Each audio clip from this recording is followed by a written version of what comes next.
Right, on this video, I'm going to talk about just adding and subtracting integers.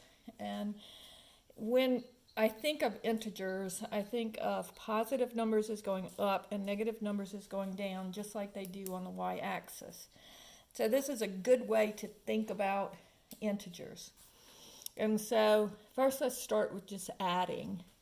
So if I have 10 plus negative 5, this says go up 10, down 5. So I go up 10 and then down 5, and I'm at 5.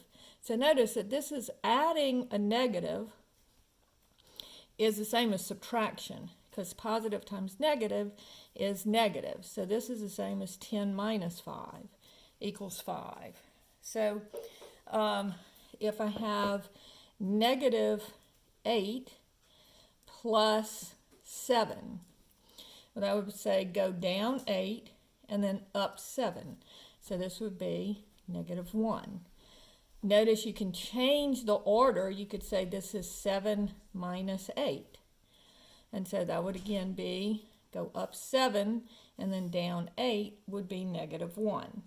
All right, so as long as you keep the number with the sign with the number, you can change the order.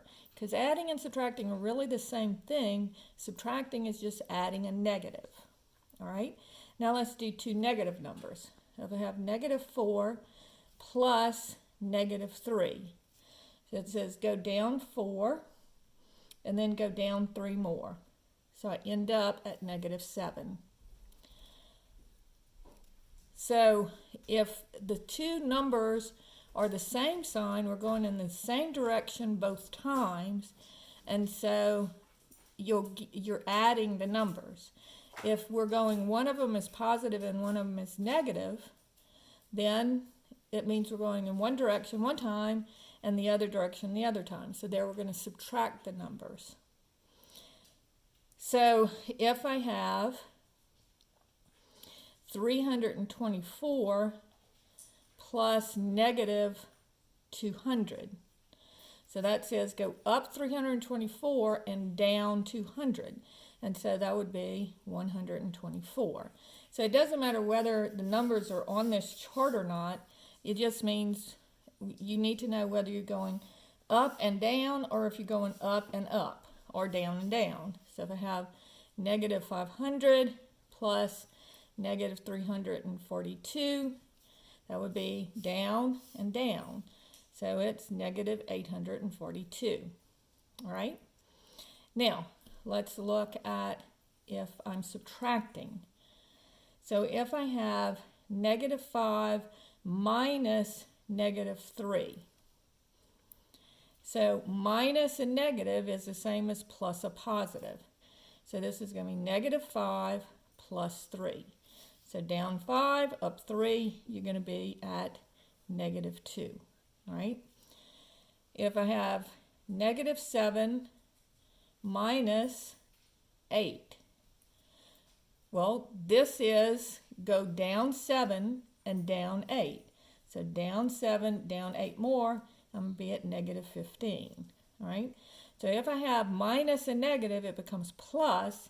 If I just have minus a positive, it just means subtracted, go negative, all right? So if you have two signs in front, just change it to one sign in front. Now what if we have a whole string of numbers, like 5 plus negative 3 minus 8 plus 10. Now the easiest way to do this is add up the positives and add up the negatives, and then do one subtraction. So 5 plus 10 is 15, and then I have minus the two negative numbers are negative 3 and negative 8. So that's negative 11. So 15 minus 11 is 4. All right. If I have 124, let's do negative 124 minus 13 plus 8 minus 12 plus negative 4 and then plus 10. All right. So now let's look at all the negatives. This one's negative, this one's negative, this one's negative, and this one is also negative. So looking at all the negatives, I have 124, 13, 12, and 4. So let's see, 4, 8, 10, 13, carry my 1, 2, 3, 4, 5, 153, and that's all negative, and then plus 18. So here I'm going down 153 and then back up 18. So I'm going to subtract the two numbers, 153 minus 18, and so this is 13. Borrow here, this becomes 13 minus 8 is 5, 4 minus 1 is 3. So I get negative 135. And how do I know that it's negative? Well, I'm going down 153 and only up 18, so of course my answer will be negative. So you can think of it as going down below the ground and up. All right, so this one you would be below ground. All right, so I just kind of wanted to go over this with y'all because I know a lot of people struggle with it.